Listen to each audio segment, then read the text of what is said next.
Hello, hello, hello, and welcome to Catch Chats virtually with Corey and Courtney. Hello. I'm Corey. I'm Courtney. And today on the show, all the way from Australia, which is about 2:30 in the morning where you are, or is it 3:30 in the morning?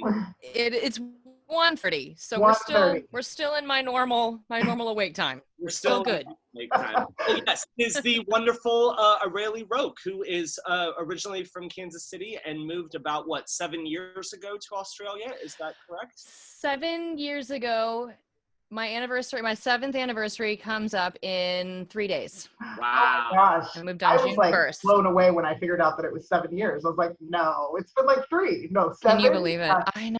Insane. Tell me about it.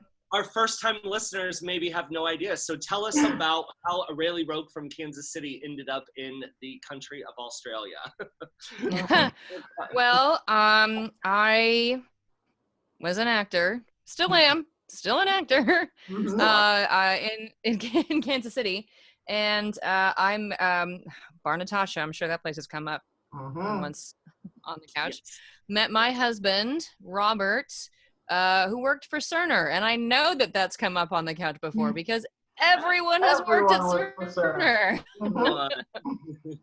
And he got the opportunity to transfer down to Brisbane and work with another friend who was also from Kansas City, who moved about 2 years before. And so he asked me, we were dating at the time, and he asked me if I was interested in coming with him. And I went, well, yeah, let's do this. Live the adventure. That's right. Let's do it. So what was the first thing you get off the plane? What was the first thing that was totally different than it ever was here in the States? Honestly, it wasn't a lot of big things, and that's what made it so weird.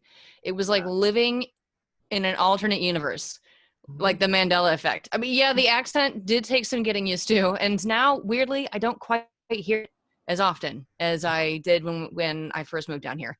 But little things like I'd be like, oh my God, I live in Australia. That's so crazy. And then, just everyday stuff goes by. And then I pass, instead of a Burger King, I pass a Hungry Jack's because it's the exact same company, just with a different name.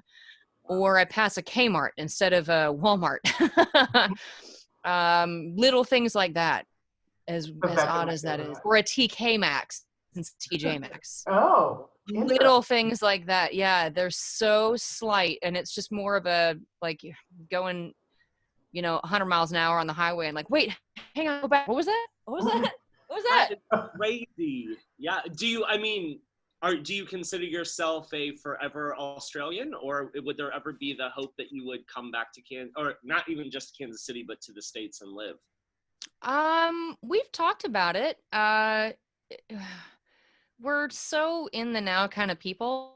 I remember when we first moved down here, it was supposed to just be for 2 years, but we both went, 2 years is going to go by so fast. Like you were just saying, Courtney, it feels like only 3 years have gone by. I have come home quite often, really lucky to have been able to come home. Well, lucky. One of them was from my grandma's funeral, but I've been really fortunate in my opportunity to come home because it's not cheap, man. And it takes a day.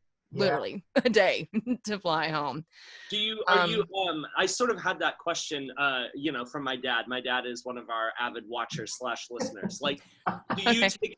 Do you take off from Kansas City and get to Australia, or do you have to puddle hop all the way almost there before you finally leave the country? What is your sort of operations on how the hell to get to Australia?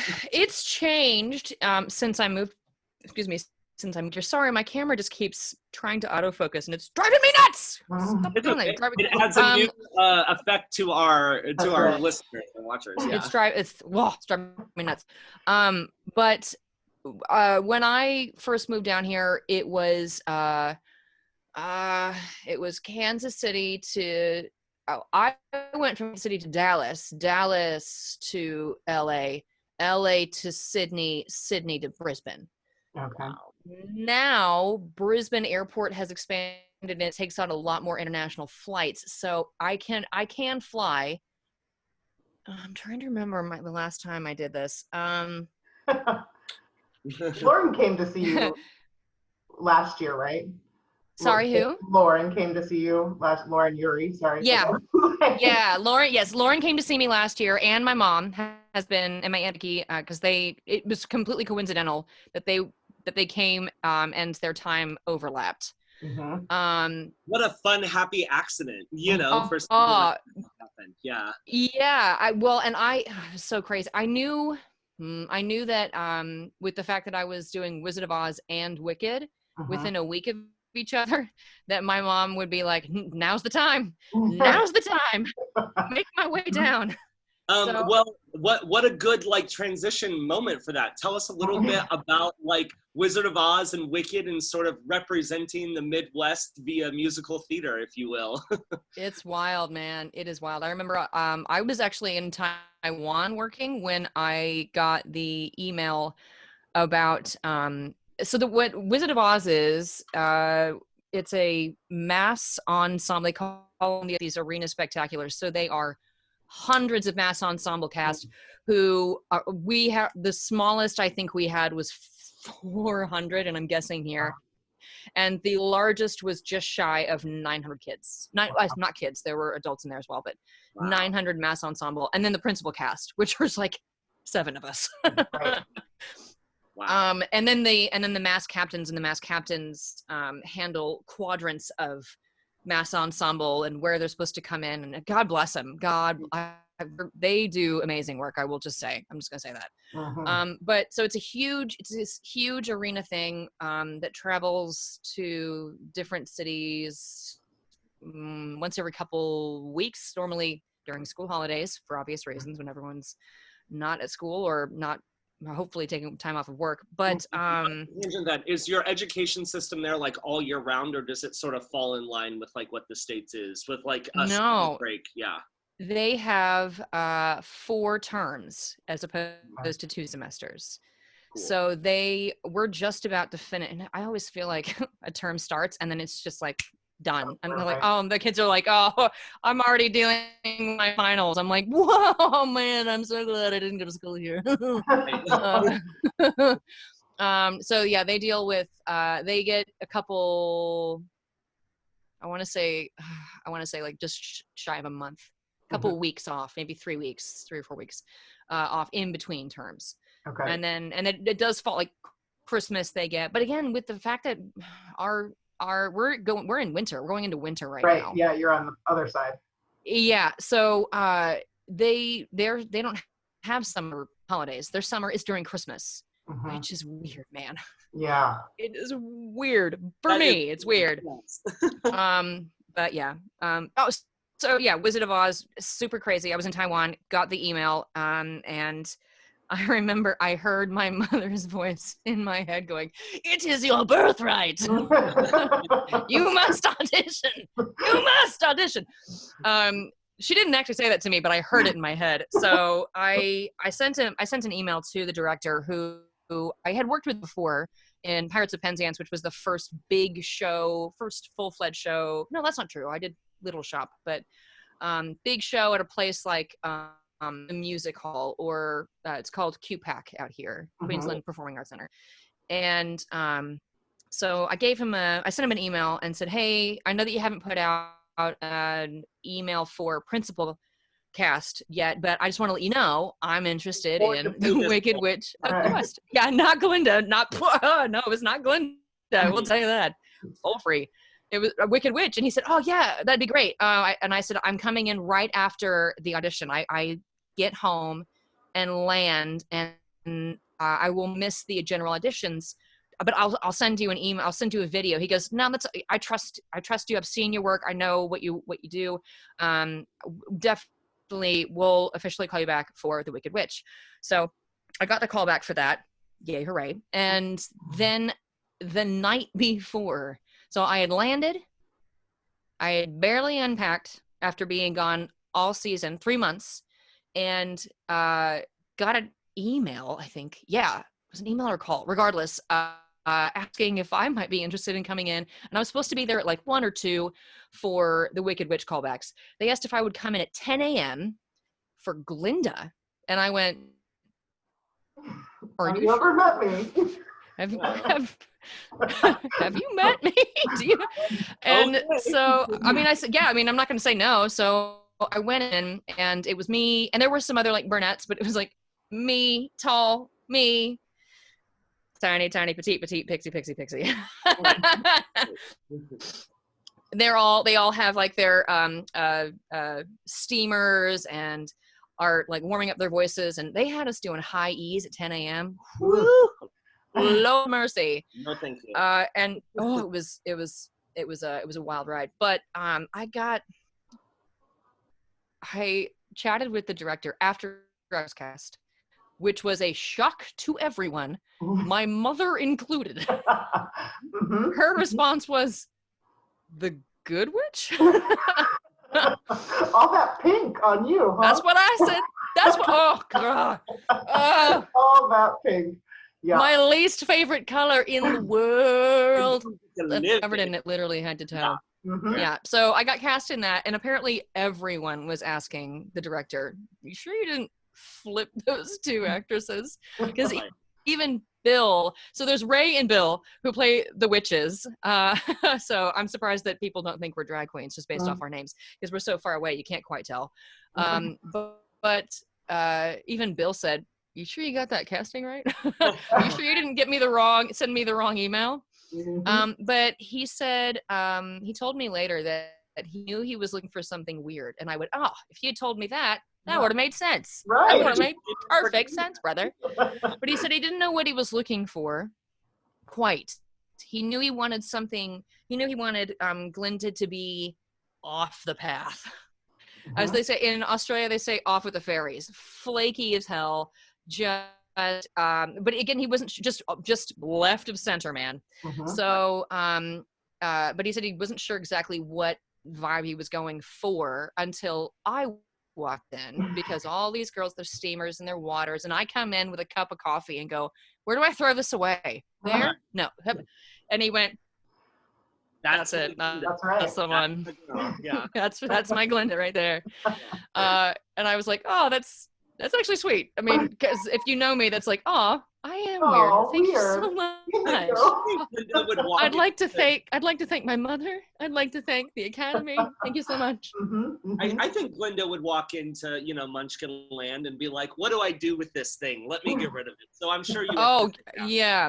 Well, and so the thing is, I am Annie M as well. So I do actually represent Kansas, but Glinda, I actually put an accent on for. Really? Yeah. Oh, she's real from Wisconsin. Or she just loves everything. She all beautiful comes on, and I just go, "Are you a good witch or a bad witch?" And she goes, "What?" That is so. I would have loved to have seen that. Is there any documentation of that? Do you have There are no videos as of yet with the voice, but just, I mean, if you look at the character, she's head to toe flounce. And we added on a pair of literally Dame Edna glasses. I don't know if you know who Dame Edna is. She's a big deal. Yeah. So we took Dame Edna and I rhinestoned the hell out of them. So because for two reasons. Quick changes. I have literally, they stopwatched it. I have 3 quick changes. I literally don't ever have a normal change. From Annie M into Glinda, from Glinda into Annie M, and then the end for the bows from Annie M back into Glinda. And not a single one goes over a minute. Wow. I think the shortest one is 36 seconds. I'm being And that dress is so yeah. No, it is no joke whatsoever. I have a dresser who's just in the back going, "Oh, I can't get it." And it's in complete darkness, and I have to change my makeup. And so we went, there's no way that the eyeshadow is going to go on. So we went, well, I happened to have a pair of rainbow glasses I wore to rehearsal, and Tim thought it was part of my costume. And I said, well, let's just make it part of my costume. So, and also it just really shows her bizarre side. Right. Mhm. And how great that he was willing to sort of like open up that such like stereotypical role to your amazingness that you could, that you could bring to it. So that Aw. kudos to a director for literally thinking outside the bubble. So that is awesome. Yeah, literally outside the bubble. Yeah. And it's hard because that accent is not well known down Sure, here. yeah. There was one reviewer actually went, thank you for getting that north, because she's from the north. I Right. didn't Yeah. put it together till later, but she's from the north. Hey, she's from the north, eh? So there was one reviewer that had spent time there, obviously, either in like Minnesota or Wisconsin, and just up there, and went, thank you for a new accent that doesn't come down here. Whereas everyone else was like, that accent's all over the place. She was in Africa, New Zealand, Irish at one point. I went, I mean, you're not wrong. That accent is kind of accurate. Right. but again, that's not their fault. Yeah. Right. So Courtney sort of had a real world question for you. She wanted to talk about what the hell's going on in the world from your perspective. So go ahead. Yeah. Yeah. Go for it. Yeah. Well, it's just interesting, to be in the midst, obviously, of a global pandemic, but we're in sort of a strange place of, you have experienced different things than we have, and I wonder what the United States looks like to the outside world. I have my own feelings on what we look like from the inside. I can only speak as to my opinion. That's it. Like, I can't speak from obviously from a governmental or national Australian point of view, but I can only speak to my opinion, what I kind of see.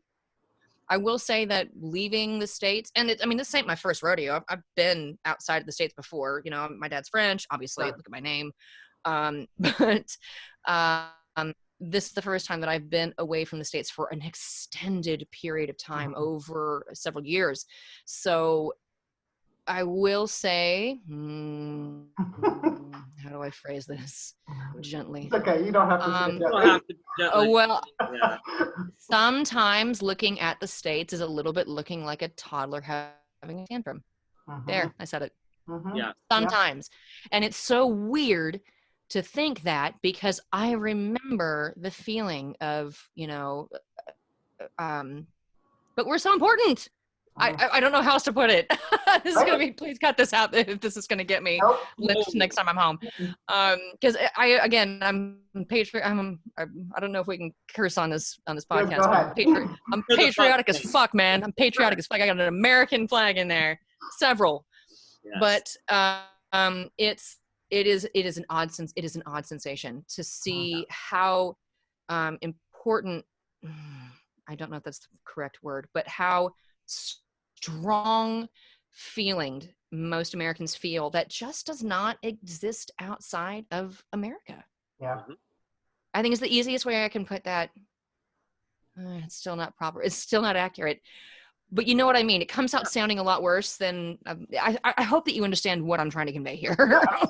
Do you think that, like, you are in a better place because you're living there compared to the United States right now? Or is it really kind of like apples and oranges from those perspectives? Health-wise, yes. Health-wise, I am loving the universal health care. I am loving, it's a weird feeling to say that I'm on Medicare and I'm under the age of 60, but it's, that's the thing. We have the universal health care down here, and it is the bomb. I do love that. Yeah.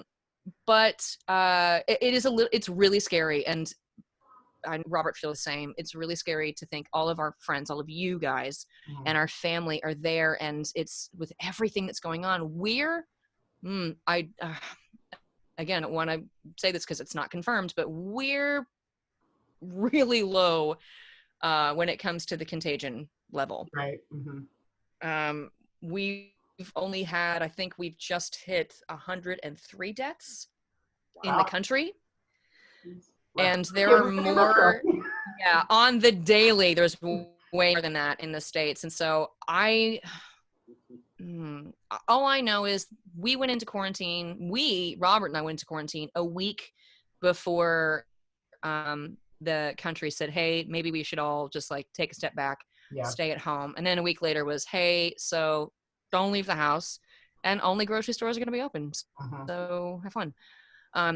And so it did feel isolating. I'm sure you understand. It is very, very isolating, which is one of the reasons I leave my Christmas lights on my porch, just to tell my neighbors, like, we're all still here. We're all connected. Hooray. I mean, over this past weekend, because of Memorial Day, we were all inundated with some horrible videos from the Lake of the Ozarks and about how essentially just like... My mother told me about that this morning. I was walking a dog and I was on the phone going, are you kidding me? Like my big loud American voice. Pools of just gross people. And I'm not even trying to be crazy. I'm like, that never looked good even before, COVID. No. Now that But I mean, there's dumbness no matter where you go in the world. There are people here that are just like, they're that spaghetti monster in the sky will save me from COVID-19. There are people all over the world that are going to say stuff like that. Sure. Right. It's just that actually, I mean, I don't want to touch too strongly on religion here, but that is one thing that did not happen down here. I think Australians are just chill. They're too chill. Yeah. People don't scream, you're taking away my rights. If I want to go to church and catch the disease, then I have the right to do that. Down here, they just go, we're going to, all right, stay home, not go to work. Secret high five. Yeah, you know what? I'm just going to go hang out over here. Yeah, I'm totally working. I'm working. Right. So do you mean that like there's still sort of the push to get back into churches, or is it that what you're saying is like people aren't really worried about getting back to church right away?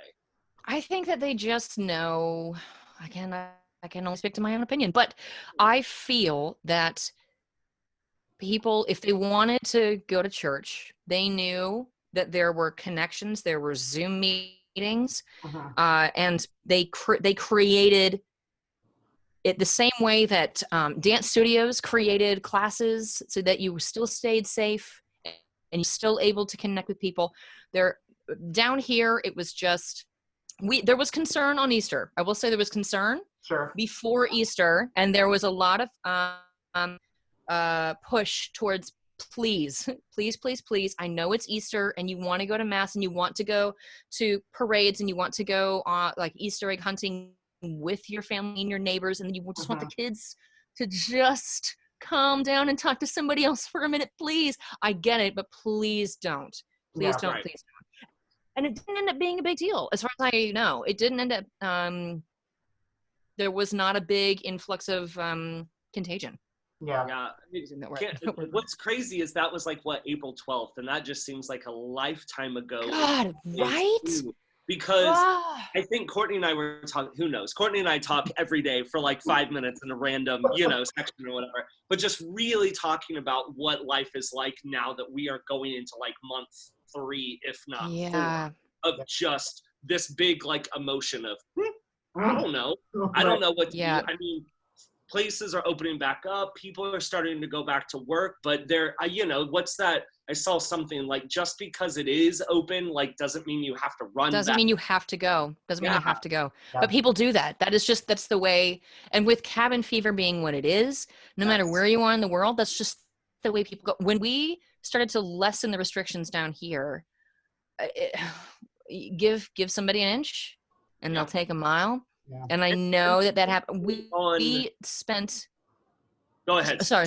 No, you go ahead. The first weekend when it was, you can leave the house and you can actually go and you can hang out with like, a few people on a picnic blanket outside.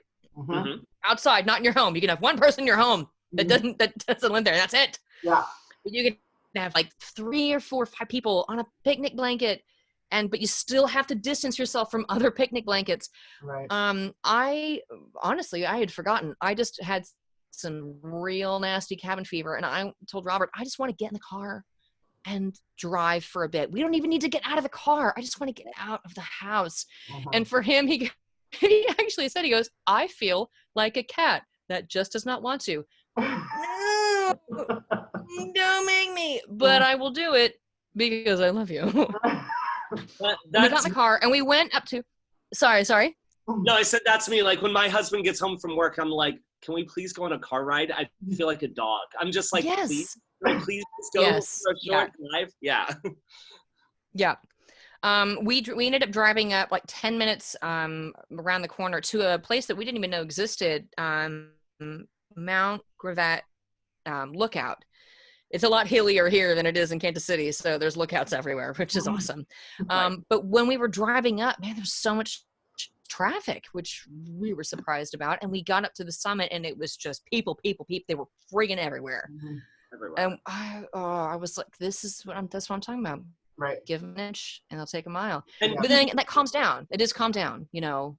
Conversation though is like, you know, someone has to leave at some point though. There has to be that first group of people that go out there. And so there's like this weird balance of like trying to respect your fellow man or something, because we do need to figure out if going out will be dangerous. But you know, it's kind of a, you'll lose in both ways. But I'm still in the freaked out place because my husband goes to work every day, and in a grocery store where other people have not had any outside sources for the last 3 weeks come in.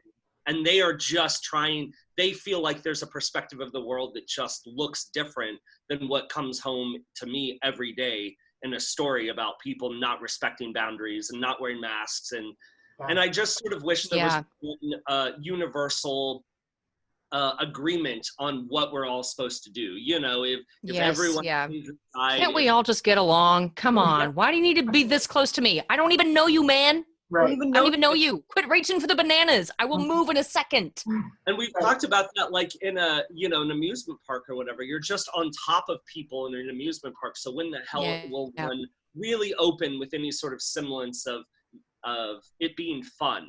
Which I think is sort of a new category that people are starting to talk about. I can go out to a restaurant, but I've been out to one and it wasn't fun. So why? So then we go back home. You know, so many social things are because you have a good time doing it. And I think maybe people are starting to realize that it's not the right thing to go out yet. Well, and I feel like this is just something that is going our normal is not going to be normal again. I feel like the new normalcy is going to be something just slightly like an alternate universe, like I mentioned before, just slightly different to what it was before. I feel like there's a hyper awareness. I mean, there's still people stuck on cruise ships. Right. There's still people that work on cruise ships that are stuck and floating around. Do you guys know Richie from Kansas City? Richie Joel is his last name? Yeah. Remind me again, did he finally get off that boat? Because if he did, it only happened recently. I'm not even actually sure. But it did. I mean, sorry, say again. Maybe like I said, maybe like the last 10 days ago, if you will, if Richie got off that boat. Like, I mean, I think it was very recently that he did. Yeah. Very recently. Yes. Yeah. You're just all over the place on like, because we sort of forget that, me and my dad follow our cruise director, ironically, from the Disney Cruise Line, and she has still been on the boat. She has never got off. Yeah. Like, she has been there. They have to like deboard, they clean the boat, they get back on, they go back out into the ocean because their homeland, if you will, is the Bahamas. So they can't really hang out here because they're not American visas, if you will. Yeah. And it's the same here. That's why Richie couldn't come back, is he's not an Australian citizen or permanent resident. So and everyone on that ship that wasn't, they went, I'm sorry. You can't stay here. Yeah. As unfortunate as that is. And that's wild. And to anyone out there that's going, oh, well, the cruise ship just didn't have a massive pandemic system in place just in case, because who saw this I'm sorry. I don't have a bunker, so I didn't see this coming. I don't hoard toilet paper and water for 6 years, so I did not see this coming. We'll say. That's just me, though. That's just me. I don't know. And even if you did sort of plan, financially, or your normal house, you go to Costco, so you have 400 rolls of toilet paper anyway. No one really can plan for a 3 or 4 month lockdown financially. No. There's no I just think that it's going to change how people pre-plan if and when people are able to get back on their feet at all, because we now know that something like this is possible. Yeah. So it has shifted our mindset for the rest of probably our lives, that we could always be put back into our jail cells again for a while. It's crazy. Well, I don't think. Yeah. Sorry. Yeah. No, yeah. It's all funny. With our last 8 minutes, I'd love to go into our questions and answers portion of this, if you will. My first question, I feel like I haven't answered a single question. I feel like I've just started, and then it just, like, my stories, they look like trees, and I never come back to the truth. So I'm sorry if I've never answered a single one.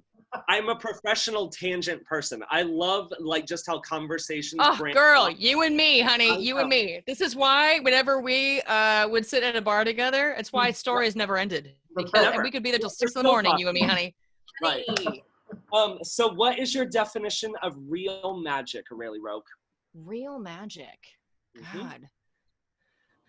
Oh, real magic is, for me, taking a scene that you've seen done 1,000 times and then putting a slight twist on it to make you go, oh, damn, I did not think of it that way. Almost like Galinda. I was thinking more along the lines of, or if a woman plays a male role or a man plays a female role, that just slightly changes things and completely changes the storyline. That's how I see magic. But I've also been watching magic on Netflix, so, actual magic. That shit's nuts. Real magic, too. Real magic. I love that. I love magic. I will say it loud and proud. This woman actually loves magic. Right here. This kid right here. Yeah, that's right. I love it. All right, Miss Perry. I'm with you. All right, you are a new addition to the crayon box. What color are you and why? The blackest of black times infinity. That's my color. Is there a blacker than black? Because that's me. Now. There is, and it's Aurelie Roque black right there. That's right. Maybe a little like pearlized glitter in there or something. It's not even in the box. It's just like on the outside of the box, like smoking a cigarette. Like, what? I don't belong to the box. It's such a black crayon that it's almost white or something. Like you've almost gone through the portal hole and come out on the other side. That's how. Oh, yeah. Favorite color in the world. Something you were told you could never do or do well that you are in the process of accomplishing or have already accomplished. Ooh, that is a good one. Oh, man. I'm drawing a blank here. Let me think about this for a second, or for less than 5 minutes, because that's all we have left. Thank you, Zoom. You know what? This is one I put on myself. Teaching. And teaching voice. Teaching voice. You think that you can't do it very well, or you think that you're almost to the place that you're feeling confidence again? Oh, I still feel like I'm what do they call it? Just acting in the role. Right. But I was never trained to be a teacher. To teach what I do. I was just trained, to do. So it is something that I took a semester in pedagogy and did actually have to take on a student as part of my assignment, and cut to 5 years ago. Heaven help me. When I was asked to take over some voice, like, group singing classes with dancers on the Gold Coast, because the teacher before was heading off to do a cruise ship, I think, or a tour. And from that point on, I'm now sitting in my own studio where I teach privately, and obviously do recordings and have my own little home studio, but that's beside the point. And I'm feeling more and more like a teacher every year. Cool. But I have I think every teacher just feels like they've got a lot more to learn. You know what I mean? Like, you're never the best. Right. All right, Miss Perry, your last question. All right. Okay. You are invisible for 24 hours. What do you do with your time? And you can just Man, I get on a flight and I go back to the States. Right. I get on a flight. And that's you just fly here, you see us, and you have to go back home. Yeah, you don't even see me. I just scare you, boogity boo. Hey, I don't even see you. Where are you? And then I just disappear into the night like Batman. Yeah, I would totally. I would sneak onto. God, it sounds really bad considering all the Corona stuff we were talking about before. Just trying to spread the love. But yeah, I'd come home. I think I'd come home. Yeah. Okay. Well, my last question is, or I actually have two. What is, do you have any like words of advice, any sort of things that you would like to say to our listeners or our watchers, or any sort of programming that you're doing yourself that you would like to promote? Just anything to tell us how to see more Aurelie Roque. Oh, I don't know if you want to see any more of me. Like this is enough right here. A word of advice to anyone who is new to a city, new to a town, new to a state or a country, give it 6 months. This was advice given to me by Tiffany Powell, and she was correct. The first 6 months are rough as fuck. Right. But once that 6-month marker hits and you're gonna see everything that's happening to all your friends back home. You're gonna feel like everyone's life got better once you left. Ignore it. Social media sucks. Social media sucks. Step away from it. And just keep putting yourself out there and keep trying to find auditions and keep trying to get out there and keep creating, and it will happen. It will happen. It will happen. It will happen. I guarantee it because I lived it. So that'd be my advice. I love it. Miss Perry, could you take the selfie for us? I will. I always have to find these buttons. Okay, all right. One of these days I'm going to be really good at it. All right. Wait, hang on. Let me get my bottle of Jack Daniels, because otherwise they won't believe it's me. That's right. It's an imposter. All right. Okay. We got two sponsors. Well, thank you so much, Aurelie, for being on the show. It's early morning, so I hope that you rest and then enjoy the rest of your day. You don't even know how long I was like, someday I'm gonna go home, I'm gonna be on that couch, I'm gonna be on that couch. You are invited to come and be on the couch when you get back there, so we can do a full done deal time to time. I love that. Right. Done deal. But I'm actually not going to bed either. I've already promised to drive an hour to the Gold Coast and watch the sunrise with a friend. That is something positive to leave us on. That's Get in the car and go find the sunrise, everyone. Well, I gotta sleep at least the shot of Jack Daniels that I've had off. I'm not gonna drink and drive.